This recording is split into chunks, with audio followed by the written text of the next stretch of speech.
এই ভিডিওতে রসুনের ভেষজ গুণ বা এর উপকারিতা সম্পর্কে আলোচনা করব।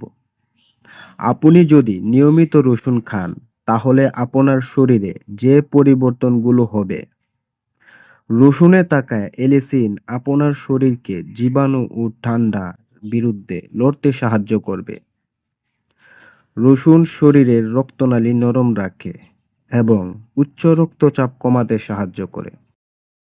আপনার শরীরে খারাপ কোলেস্টেরল কমিয়ে হৃদরোগের ঝুঁকি কমাতে সাহায্য করে। রসুন পেটের নানা সমস্যা দূর করতে ও হজমে সাহায্য করে। রসুন তেল মালিশ করে অনেকে খুব আরাম উপভোগ করে। রসুন বাতরোগের উপশম করতেও সাহায্য করে। ভিডিওটি দেখার জন্য আপনাদেরকে অনেক অনেক ধন্যবাদ।